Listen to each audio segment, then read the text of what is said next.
What is up, my friends? You are very welcome along to this afternoon show. I hope that you're all well.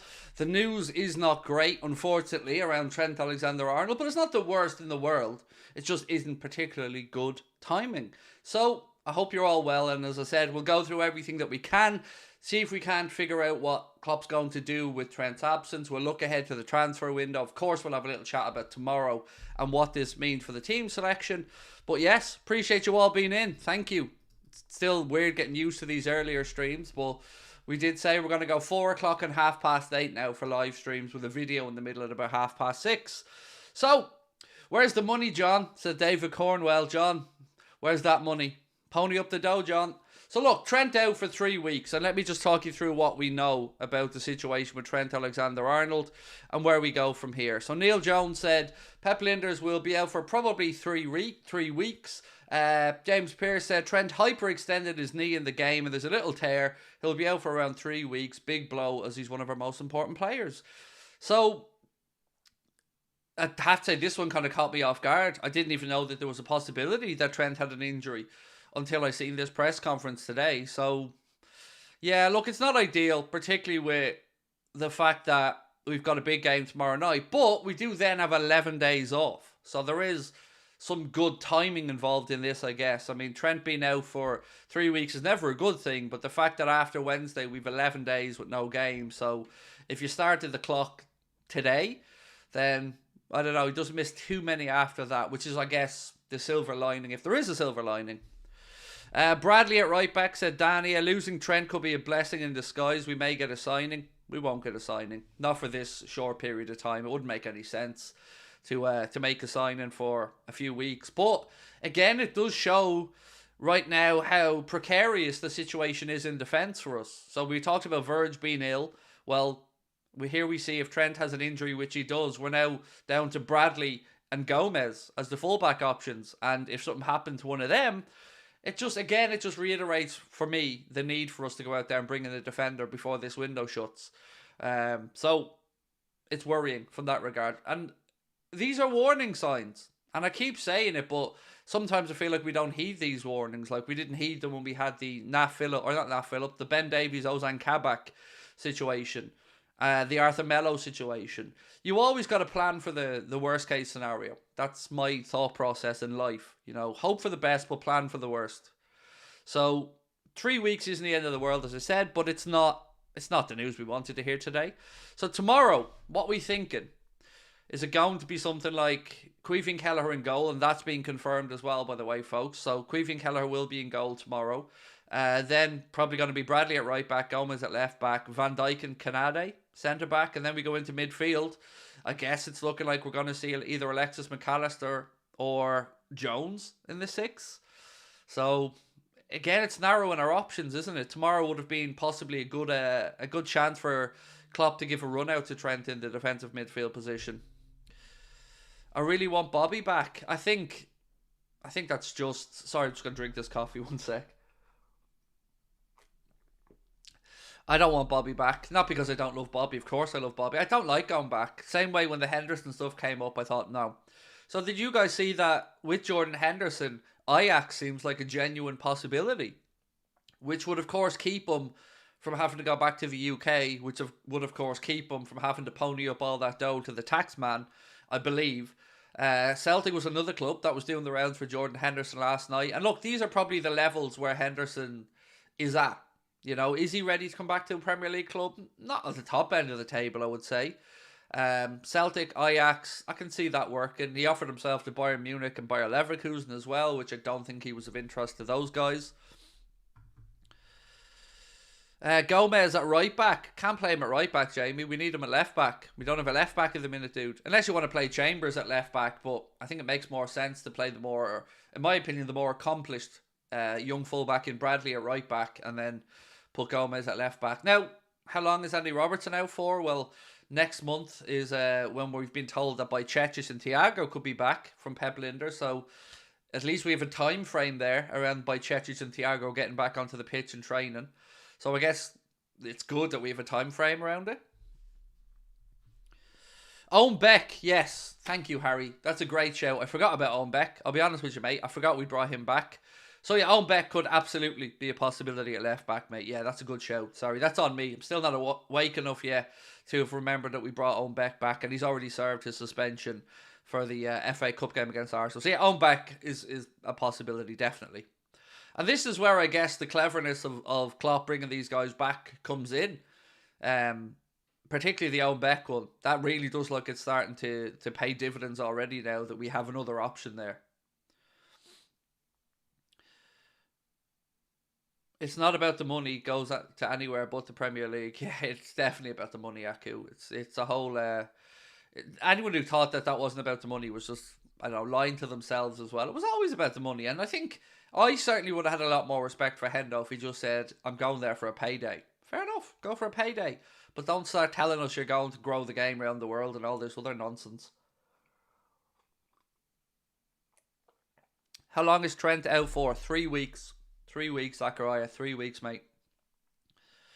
How come the early stream today?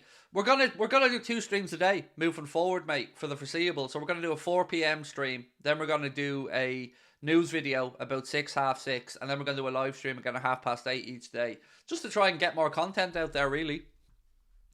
So there will be a 8:30 stream as well. If you are coming in late or just watching this one, don't worry. There's another one tonight at 8:30. So some more stuff in the chat to go through, and I'm not going to talk about Mbappe until 8:30.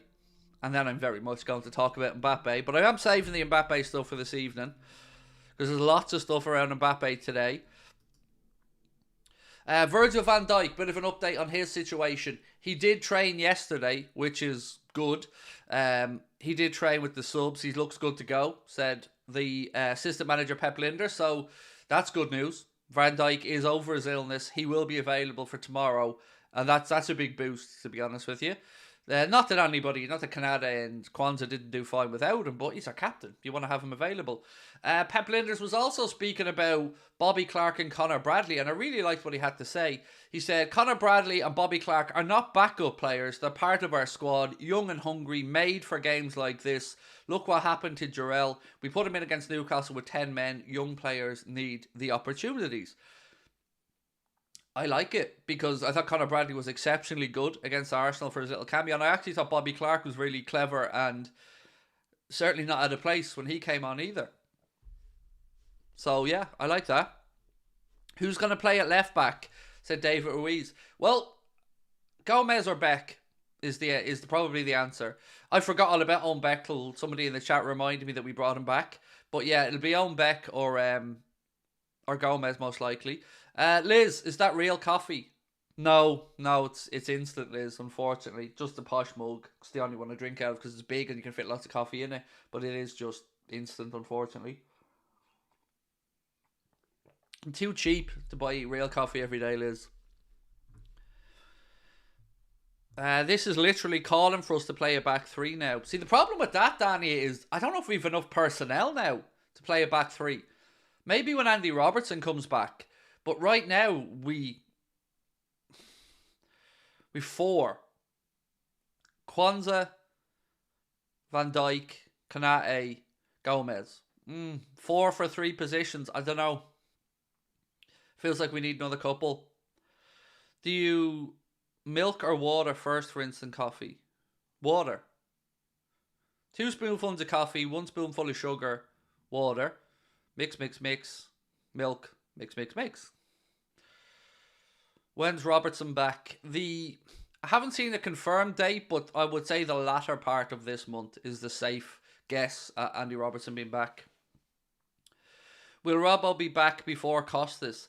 I don't know is the answer, because I've seen Costas doing some work, and you guys probably seen the same images on yoga mats where he was like stretching out and extending. So I don't know what the time frame is for a broken collarbone, to be honest with you. And I don't know how bad the break was. I don't know, was it broken or was it fractured?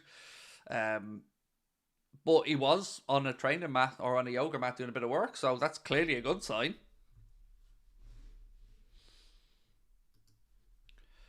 I'm going through my notes. So, Haaland, eh?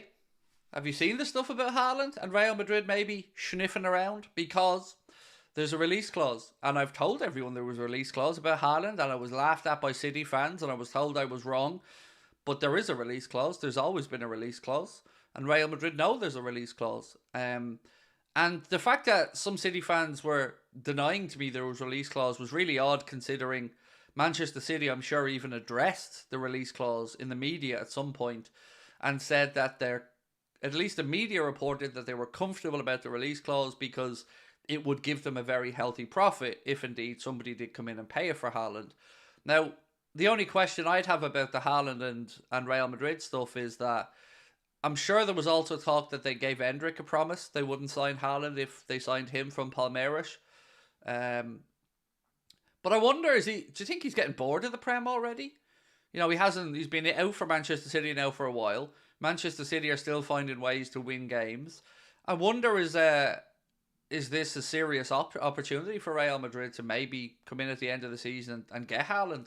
Because I never thought he was going to stay at Manchester City for too long, to be honest.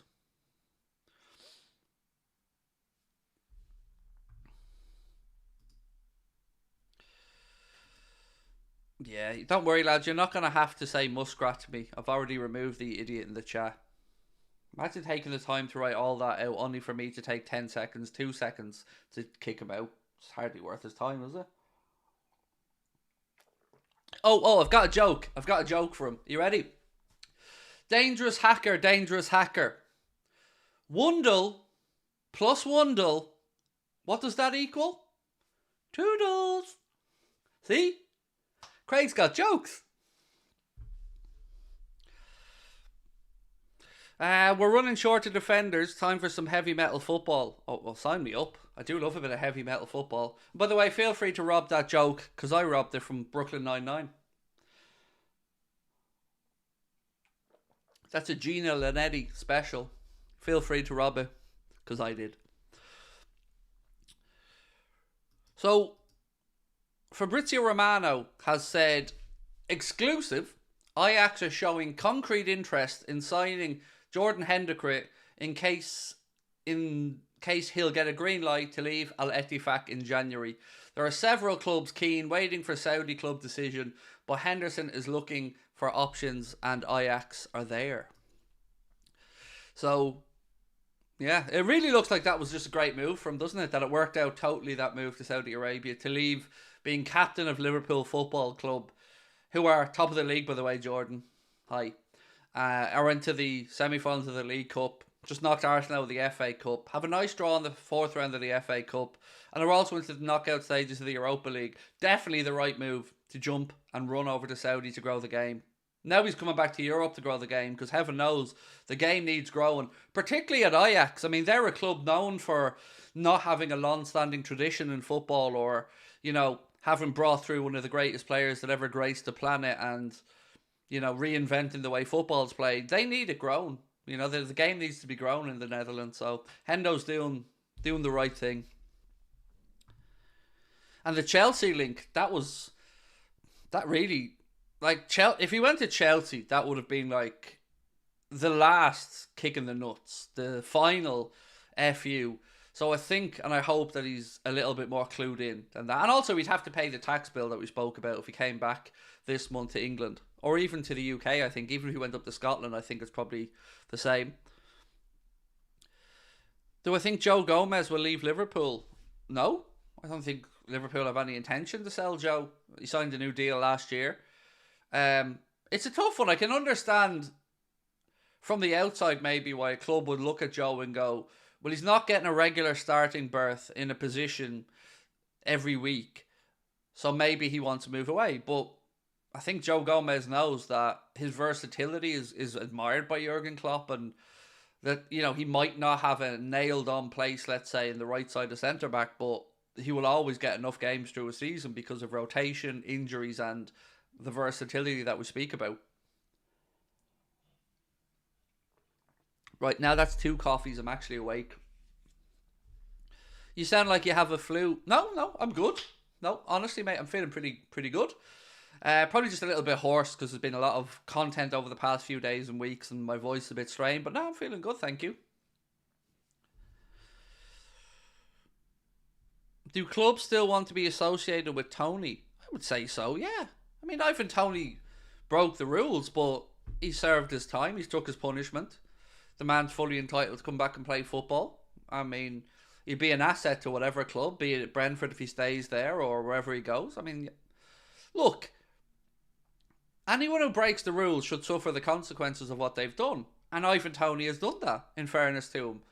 So what more do we want? You know, like that's what bugs me about the whole Manchester City thing. And like, they've not accepted anything. I've said this before.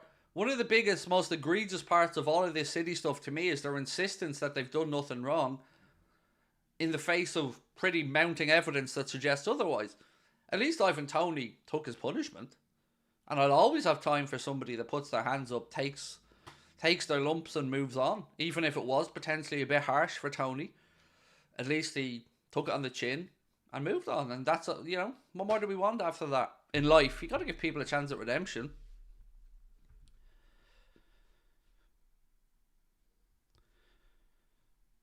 Do you think Curtis and Elliott can be future Liverpool legends? Don't know. I don't know if either of them would ever really get to the level. Because you're talking about Liverpool Football Club here. You're talking about your Kenny Dalglish's, your Steven Gerrard's, your Mohamed Salah's, your Robbie Fowler's. To become a legend like at Liverpool is a lot. I don't know because neither of them came through as kind of like the prodigy, if you get me. Like, Trent came through and very quickly became apparent that he was extremely special. I don't know about legend. They'll certainly be always very, very highly regarded, and I'm sure they'll go on to achieve a lot with Liverpool, but it's too early to know, I think, is probably the fairest answer. How many trophies do you think we'll win this season? So I actually got asked this question yesterday by a Chelsea friend of mine. Two. Two is the answer I feel comfortable saying now. So I feel like Liverpool will win the league, win the Europa League and win the League Cup. I feel comfortable in those predictions. I'm nowhere near making a prediction that we're going to win the league. I think that would be just foolish. I think there's way too much football to be played. And I looked at Manchester City's fixtures. Outside of playing us away, a lot of and they've Newcastle coming up away as well, but a lot of the other games, the big games against your Arsenals and your Manchester Uniteds and stuff, they have a home at the Etihad. So I'm not there to say we're going to win the league. We're in the hunt, and that's brilliant. And we know what it takes to go head to head with City. But right now, FA Cup, we're still too far out. I feel like we're going to get past the next round because of the draw. League Cup, we're the best team in that. We're going to beat Chelsea on penalties in the final. That's the way that's going to work out, because that's the way that always goes. And then the Europa League, I feel like it'll be us or Bayer Leverkusen, and I think we'll have the better team, so I think we'll beat Leverkusen eventually, if and when we play them. So yeah, I feel comfortable with those two, but we've a chance of, well, you know. I dare not say it yet, but R.I.P. Der Kaiser. Yes, Malcolm, we spoke about this last night. Incredibly sad loss for the world of football. Beckenbauer is a giant of the game. So yeah, incredibly sad loss for the footballing world. Who do you think is the next vice captain? Good question.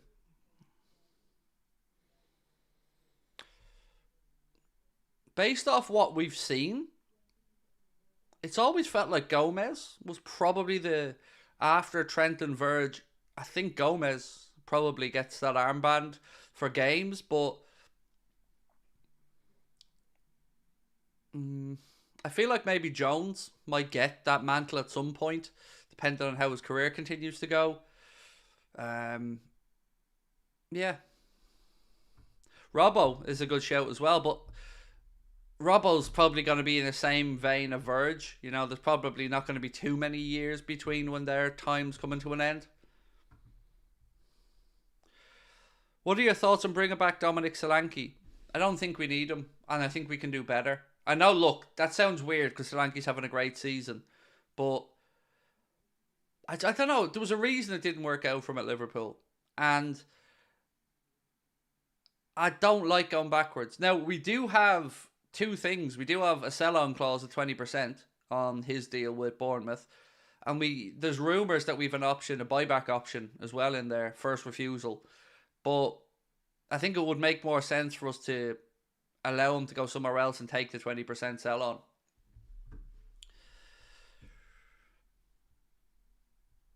Craig, should we panic about trying to win the league, seeing as Trent's out till February? Also, me and my wife will be at the Boston show in March. Oh, we love that, LFC Pundit. Yes. Make sure you come up and introduce yourself, dude, afterwards, because I'll be finishing the show and I'll be going straight to talk to everybody. So please do come up and say hi. And if you're around on the Saturday as well, as I said before, we're trying to organise a dinner out on the Saturday night for anyone who's in and around Boston at the show. So that'll be awesome as well. With regards to the Trent stuff, nah, we shouldn't worry about it that much. Think of it this way. We play tomorrow, and then we've got 11 days with no game. So that's almost what? It's over half of the time Trent's out. So I think there's not too many games we'll miss. So look, it's a loss. There's no denying it's a loss. But the way the fixtures are falling, he'll be back for the Arsenal game at the start of February, which is a huge game in the league. So I think maybe we've got lucky with the timing here. The fact that we do have no game for 11 days after tomorrow actually is a blessing now with what the Trent news was. Craig, who do you think's had the biggest impact on Liverpool over the years? Klopp. If you want a player,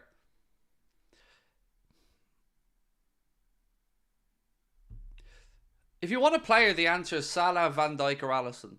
But I'm inclined to say Van Dijk or Alisson because we've always been able to score goals. At Liverpool, we've always been blessed with goal scorers. You know, whether it was Suarez, whether it was Torres, Salah, Fowler, or Owen Rush, it doesn't matter. We've always somehow had this ability to have good forwards at the club. Mane, of course, as well. But we always lacked that real difference maker at the back. And the additions of Alisson and Van Dijk, that gave us that really core strength, you know, that spine of the team. So I'd say one of those two.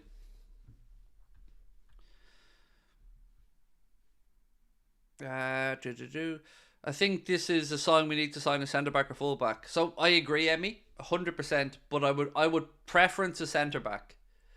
Maybe a centre-back who could play in a full-back position if needed. Ignacio, and, you know, straight away thinking about the left side with him. But also, it's only a temporary headache at the minute in the full-back positions. Andy Robertson and Costas are going to be back in a matter of weeks. The right-hand side, yeah, you can make an argument there. Bradley could cover for Trent. But full centre-back's the one for me. If we bring in a centre-back before this window closes, I feel like at least we've given ourselves a good chance. And on that, actually, Liverpool again today have been linked with Sporting centre-back, but not the one you're thinking of. Again, it's the Ousmane Diomande is the player that we're being linked with from Sporting. The Daily Mail have said that Liverpool are keeping tabs on the 20-year-old.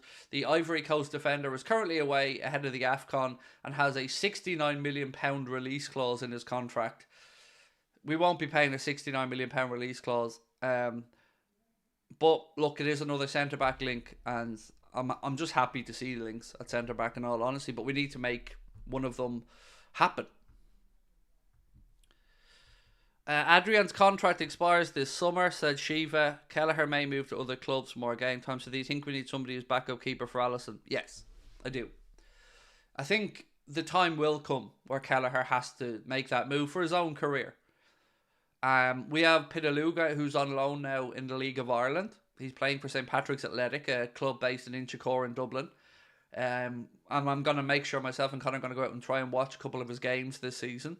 So keep an eye on him, but he's not there yet. So yeah, I do think we could do with bringing in a good, sturdy backup keeper. But we also have to keep an eye on the next Alisson. So it might not be for 3, 4, 5 years, but you know, we need to think down the line. So who progresses through? Will Pitaluga get there eventually? We hope so. Endo could be out till mid-February if Japan go all the way in the Asia Cup. Yeah, but we knew this, to be fair. That's one of the pitfalls of signing players who are playing in mid-season tournaments. But McAllister's back, which is a good thing. I don't know at what point next month, but Lijnders did say Bajcetic and Thiago should be back training at least by then. So I think we've options. I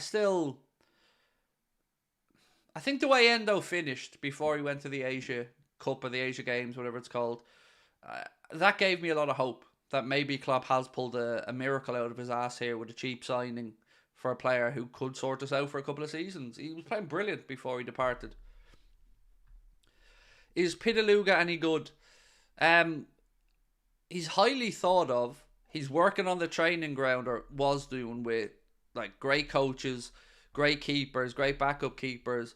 So he's got every opportunity. And bringing him all the way over from Brazil, I think that was a statement from Liverpool that they were serious about the young man's future. So Jaros is going out on loan as well, by the way. I just seen that a while ago. Another one of Liverpool's keepers. Vítislav Jaros has completed a loan move to Sturm Graz in Austria after signing a new deal with Liverpool. So he'll stay with them until the end of the 23-24 campaign. And then we go on to talk. He actually, weirdly, he also had a loan at St. Pat's here in Ireland and actually won the FAI Cup with them, I think, saving a penalty, if I'm not mistaken, in the final, or at least on the way. So obviously Liverpool have a good relationship there with St. Pat's, and they feel like it's a good place to send their young keepers, which I'm very happy about. You know, these guys getting to play in Ireland is cool. When is Beck's suspension up? It's up now, mate. Owen Beck can play tomorrow. That suspension was just for one game, I believe, and it was carried over from July in Scotland. So I think he served that now for the Arsenal game.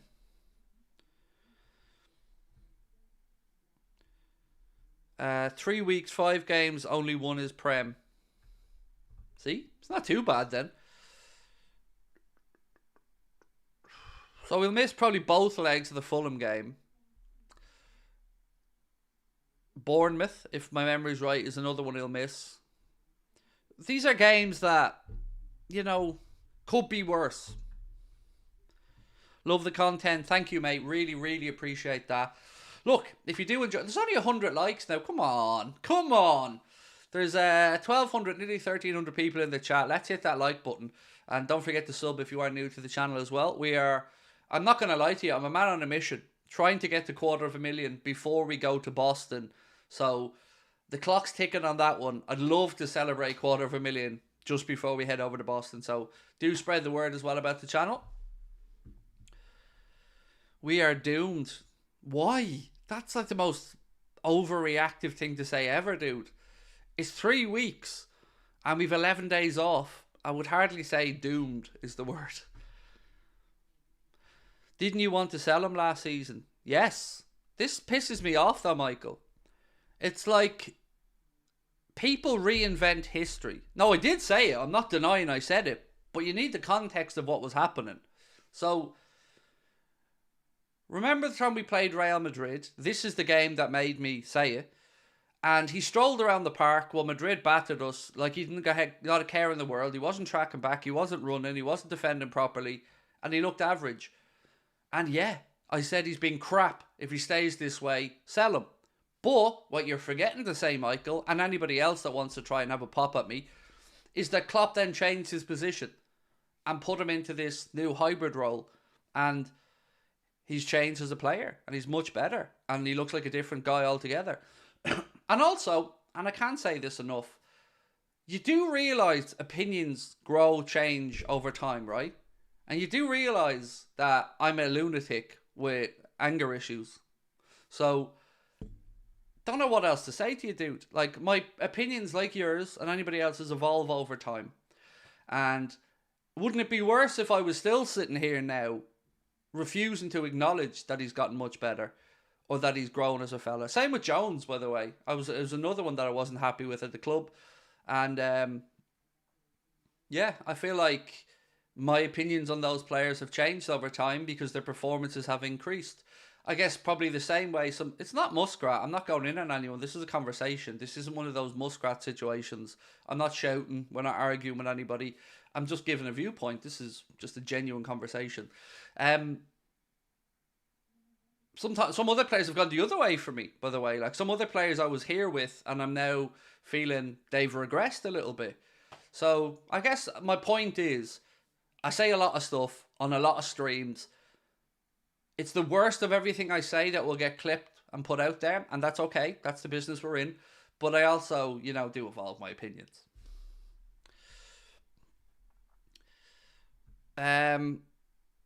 Klopp gave him more responsibility, making him vice captain. I said this as well. Whatever Trent did last summer, I think he was over doing some stuff at the Under Armour Sports and Science Academy or stuff like that. It's like he almost matured over that summer. Like we all had this mate in school. We finished up in school, came back at the end of the summer, and dude had a beard and all of a sudden looked like he was a man. Kind of like Trent, but without the physical aspect. Emotionally, he just seemed to mature over that summer, and now he is a leader, a bona fide, important part of the squad.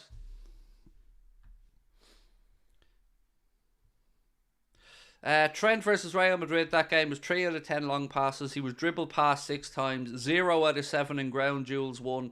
He had a horrible game. He really, really did downtown Vegas. And it looked like, and I won't say this is actually, because you never accuse anyone with this, but it looked like he didn't give a damn. And that was unforgivable for me. Because 1, you're a local kid. 2, you're getting battered by Madrid here in a game that has just absolutely passed you by.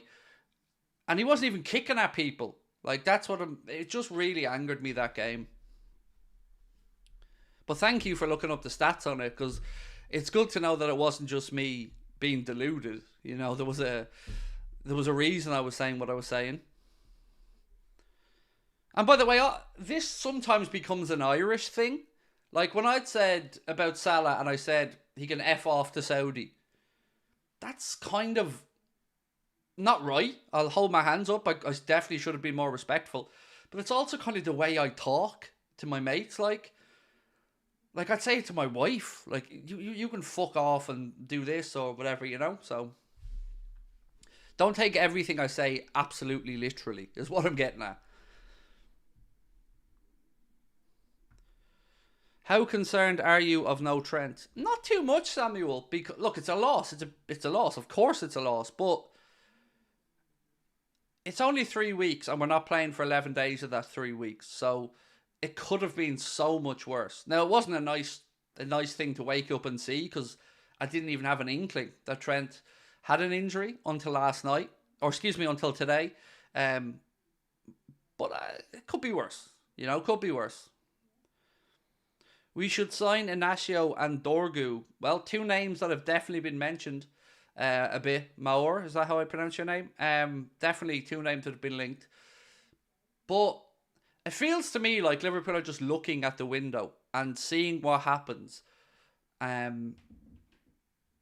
So yeah, we'll wait and see what happens between now and then. I get a feeling we'll do business. I just think it might be one of those opportunistic deals again towards the latter part of the window where maybe players are trying to engineer a move to get into the Euro squads or for other reasons.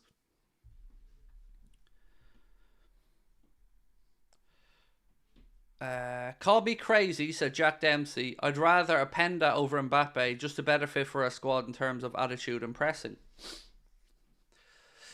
So Openda has done really well since moving from, I think, Sevilla to Germany.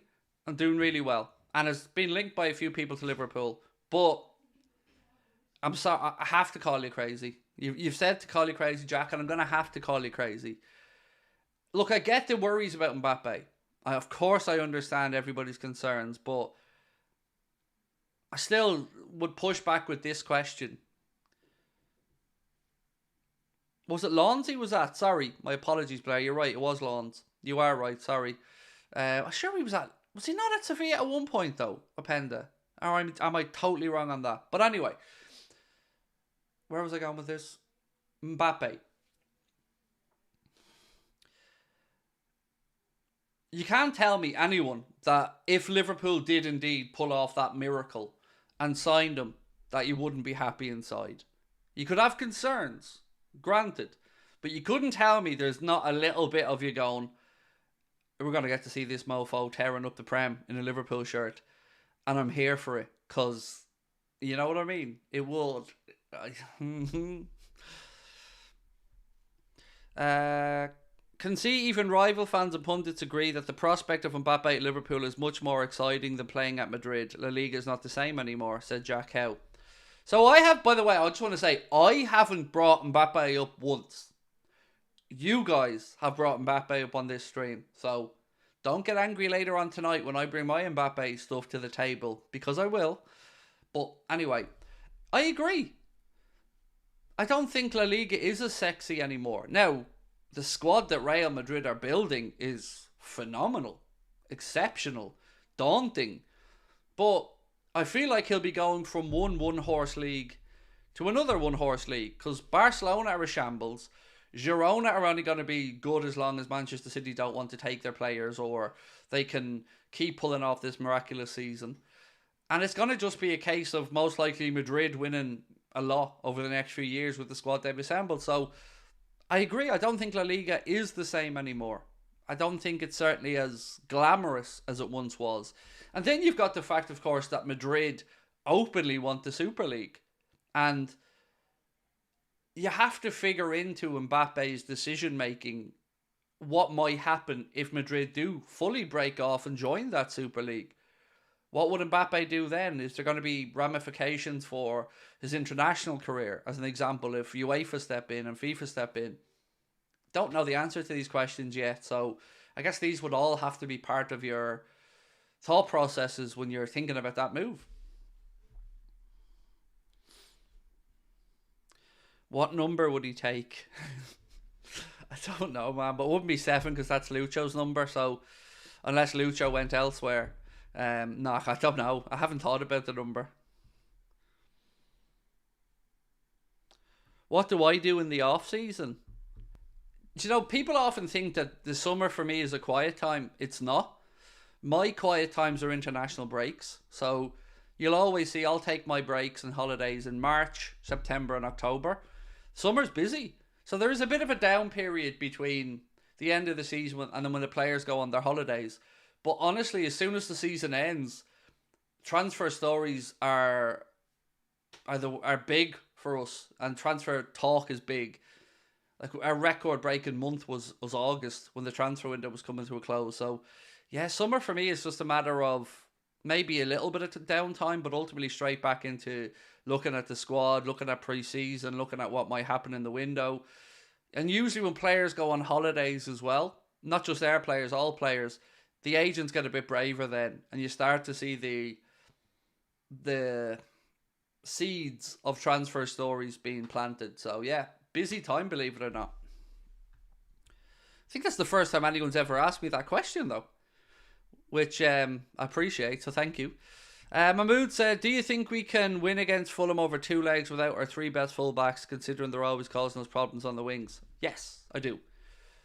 Because we should be beating Fulham over 2 legs, even with the players being out we still have a lot of great footballers that are going to be available. And Szoboszlai will be back for the second leg if he's not back for this one, and I don't think he will. But so Szoboszlai will be back for the second. Verge is available for this one. We've got Alisson, we've got Diaz, Jota, Darwin. You know, we've enough that we should be able to get through. And then the likes of Bradley, Clark, they might have to fill in occasionally or get some minutes here or there. But I think we're all right. Look, they're a good side. I expect them to be an entertaining 2 games against Fulham, but I'd be a liar if I said I'm not expecting us to get through them.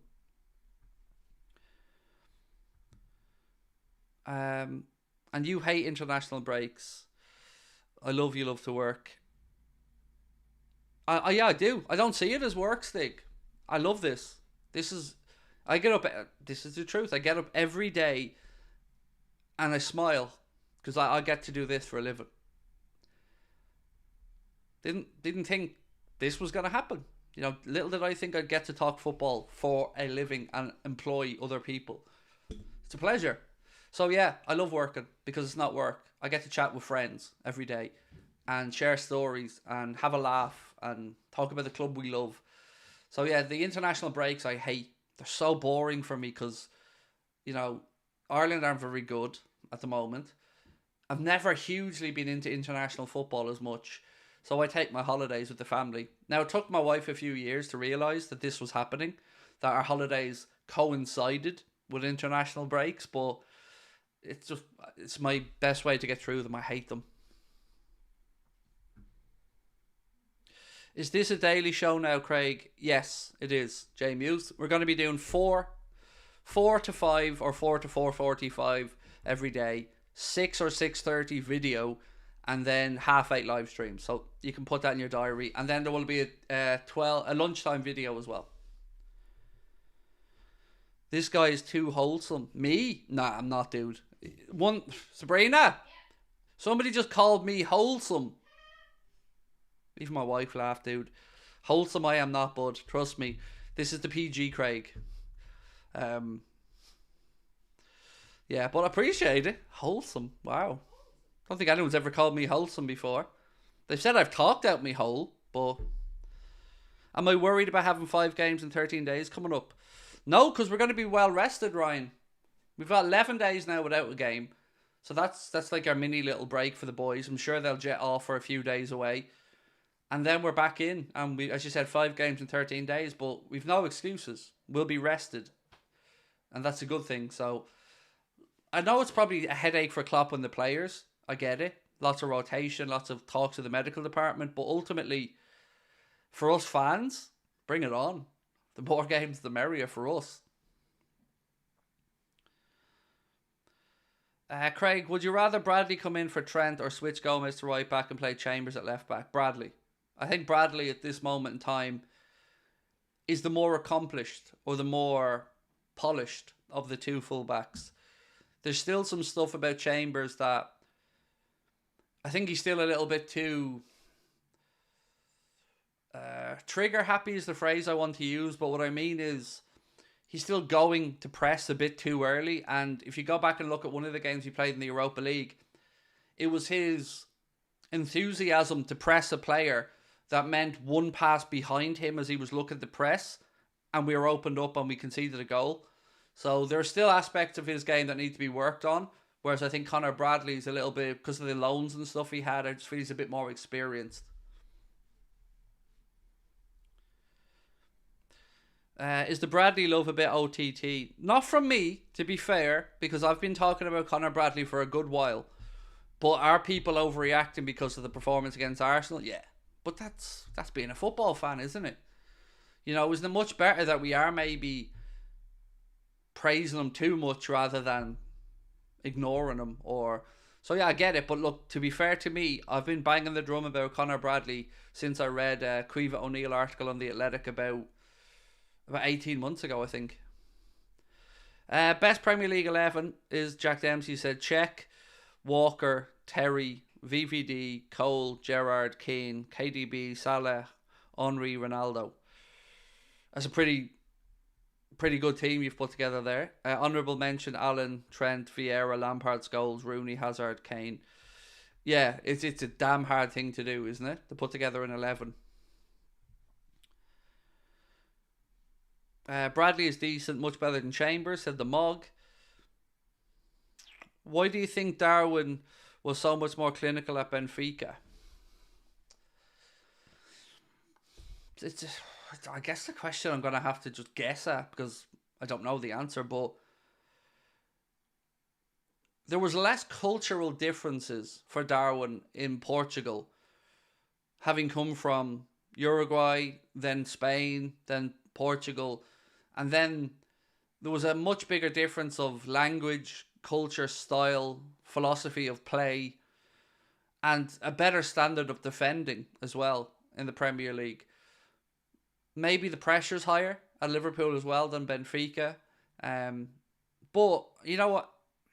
I feel like I sound like a broken record, but everything else about Darwin is on point. And you can work on finishing. And I feel like when it will click, whether he does it in patches or consistently, you'll go through patches where I think he'll score bucket loads of goals. So there was a stat that I'd seen yesterday. Big chances missed. And Darwin Núñez was top of the pile of big chances missed. But interestingly, do you know who was number 2? Haaland. So at least he's given us something in games. That's all I'll say. He's given us something. He's making space for other people to occupy. But yeah, look, we can't get away from the finish. And it is important, and he needs to brush up on it. I feel Darwin just needs to play more on the left, said Halley. I think we all agree with that, mate. I know I certainly do. Do I think Lucho will leave in the summer? Don't know. Truthfully, like, unless Barca come in, I doubt it. Will Barca come in? Honestly, haven't got a clue. And will they be able to pay enough to tempt Liverpool to sell him? I honestly don't know. But I know that he's looking more like himself in the last week or two, which is good signs for us. Rumours that Klopp might extend his contract to stay for 2 more years. You know, my answer to that is going to be, I hope it's true. You know, yeah, I hope it's true. Because, God, we'd all love Klopp to extend, right? That would be a dream. And it would also give a big boost in confidence to any player that Liverpool look to bring in now or in the summer. And maybe even the likes of Mo. If Mo heard Klopp was extended, and maybe Mo's more likely to. I don't know what's going on there. Who would be your ideal defensive signing?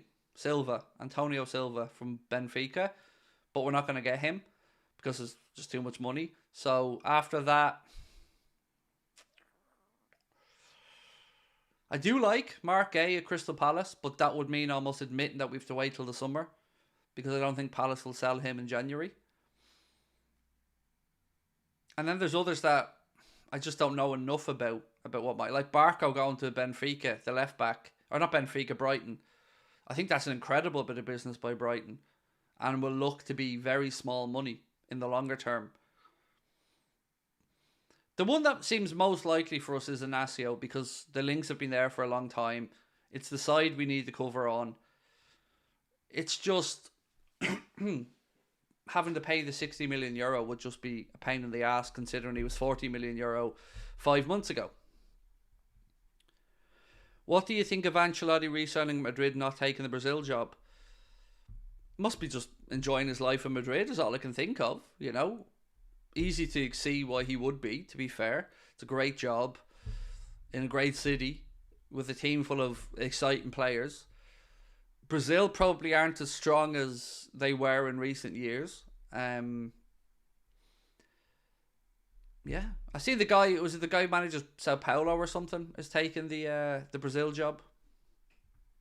It was Sao Paulo or Santos, one of those clubs. I can't remember which one it was. What is actually wrong with Thiago? Hip flexor, or it's a hip injury anyway, that he had an operation on in April or May, and I don't know how the rehab has taken this long, because the idea was that he had it and he'd be back for the start of the season, but for whatever reason it's just dragging on and on and on and on, and it'll be into February, and then his contract's up in June. So yeah. Mark said, please like, subscribe and share the stream. WFM. Yes, sir. Please do. And of course, WFM. Craig, I know you don't like the idea, but I'm invested in Mo and Verge retiring at Liverpool. It makes more sense for me for Verge, but not for Mo. Because even at Mo, if Mo gets to 34, 35 at Liverpool, I still feel like he'll have another part. I feel like he'll have the Ronaldo or the Messi, or, you know, that big move to a club in MLS, or a big move to a club in the Middle East somewhere. I feel like that will be part of his end of career plan to you know, help those leagues, I guess, whichever ones he does go to. Like in Messi's case, obviously gone over to Inter Miami, and they've brought a load of former players he played with back in there. Suarez is there, Alba is there, Busquets is there, you know, so maybe Mo does something like that. Is Ekram Konar reliable? I don't know who he is. That just doesn't answer the question for you either way, Omar, but I don't know who he is. Trophies will win this season. So someone asked me this earlier on, and my honest answer is Europa League and League Cup. They're the two in my head that I'm expecting Liverpool to win. The league is there for us, but I'm not at a point yet where I feel confident to say we are winning the league. We can win the league. And the FA Cup, we got a good draw on this one after knocking out Arsenal. And I guess if you look at the FA Cup and you see the two big ties in it, which are Spurs City and Chelsea Villa, two good teams are getting knocked out in that round. So that, I guess, weakens the pot moving forward. So you never know where you go in the FA Cup as well. Keep getting home draws. You never know. So yeah, anything is possible, but it would feels the moment I'm most comfortable saying League Cup and the Europa League. And I'm adamant we have to win the Europa League because it's in Dublin. And I want Liverpool to win the trophy. And I want Dublin to be known as a city that Liverpool won a European trophy in. So I'm really invested in it. Any news on our transfers? Yes, but we're going to be doing the 8:30 show. There'll be a transfer video coming out at about 6:30 or 6 o'clock. So keep an eye out for that. But we'll be doing the live stream tonight where we're talking all things transfers. The morning streams, I call them morning. These early streams are going to be about team news, press conferences, stuff like that in and around the club. Transfer stuff will be later in the evening because it's easier to bring everything together and get all that news for the nighttime shows. Am I going to see the final? So I could get tickets to it, but my plan, if Liverpool get to the final, is to do an event in Dublin, to rent out a venue, to do a watch along with everybody, and kind of have an after final party where we just all celebrate together and watch together and drink together, and that's the plan. If Liverpool get to the final, I would feel guilty taking tickets and going to it because that's not what our community is about, right? I'll go to Liverpool games now and again, but I want to be around my people. That's the God's honest truth. Am I not doing Middlesbrough versus Chelsea? No, I'm not. I have to. I've told you this yesterday, and I know everyone doesn't see every stream, but I'm going to have to limit my time on top of the league for the foreseeable because I need to focus on Anfield Agenda, and I'll be doing United Spurs on Sunday on top of the league. But between now and then, there probably won't be much for me on top of the league because I need to make sure Anfield Agenda is going in the right direction. And I'm obsessed with getting to 250,000. Really, I am absolutely hammer and tongs wanting us to get to 250,000. So I'm going to try my best to get us there as quick as I can. Would you rather we win the 3 cups or just the league?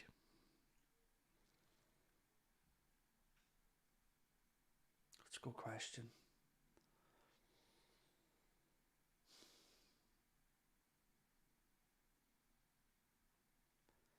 The league. Yeah, the league. Pushing aside the Dublin factor and taking my emotion out of that, I think the league is the answer. Because it'll be a record equal in one with United. It would be a vindication of everything Klopp's done. It would give the players and the fans a chance to properly celebrate together. And I'm not really fussed about League Cups and FA Cups, really. If the question was Champions League, League Cup, FA Cup, or League, I'm taking the Champions League. But Europa League, yeah, I think the league. Yeah, you'd want that moment. You'd want number 20. You'd want that celebration.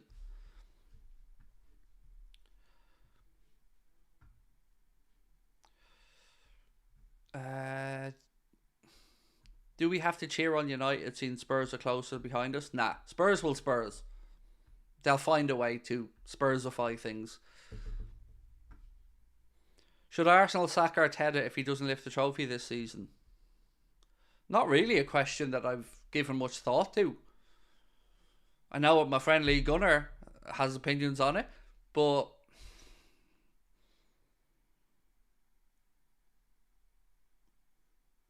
I wouldn't say I'd go out of my way to sack him, but if an opportunity came for a bona fide top level manager that was a good fit for Arsenal, I'd consider it if I was the Arsenal board, but I don't think I'd be going out of my way looking to get rid of Arteta.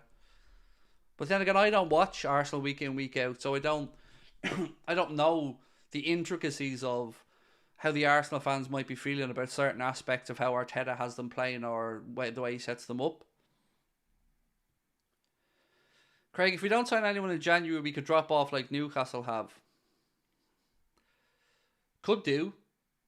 We've a bigger, better squad than Newcastle. We only really have one long-term injury that I'm aware of in Matip. So I don't see the drop-off being as likely. Particularly if you're getting back like Robertson and Costas from time away. Thiago, Bajcetic coming in. I don't feel like we'll be struggling for players. Defence worries me though. I can't say I'm not concerned about the centre-back situation. Craig, have they quantified what a few weeks are for Trent? Yeah, 3. 3 weeks, mate. So James, where's this? Actually, I'm going to give credit to 6-0 Gill here. He said, today's news suggests that Trent Alexander-Arnold will not be absent for both Carabao Cup semi-finals, will not only be absent for both Carabao Cup semi-finals, but will also miss the Premier League game against Chelsea and Arsenal. Don't know if it'll mean we'll miss the Premier League game against Arsenal. I kind of disagree with Jack on that, but 3 weeks is the talk, which I think he'll be back for the game against Arsenal, just about. Could we play Maka at right back? Why? We've Bradley. Play him there. Or put Chambers to the left and play Gomez. It doesn't make any sense to me to be throwing McAllister back into right back. or Ragav said, we need Robbo back ASAP. Push Gomez to right back. Put Bradley can cover for now. Yeah, sounds absolutely reasonable, my man. And probably the plan as well. So look, I'm going to go and get the transfer video recorded. But I will see you guys back hopefully at 8:30 for the late night agenda, where we'll be talking all things transfers. I've already got the list compiled. Don't worry, we're ready to go with news there. And appreciate you guys coming in early. Don't forget, we're going to be doing these streams moving forward at 4 o'clock. So 4 o'clock live stream, 6:30 or 6 video, 8:30 live stream, and then there'll be a midday clips video going out every day as well. Please, one other thing before you head off. Check out Anfield Agenda Clips. It is a channel that we've repurposed and put out there. So search Anfield Agenda Clips, give that account a sub, and you'll get lots of little clips and funny moments and outtakes and stuff that are going to be going up on that. So if you like what we do here, do check out the Clips channel, and I'll see you guys at 8:30. Much love.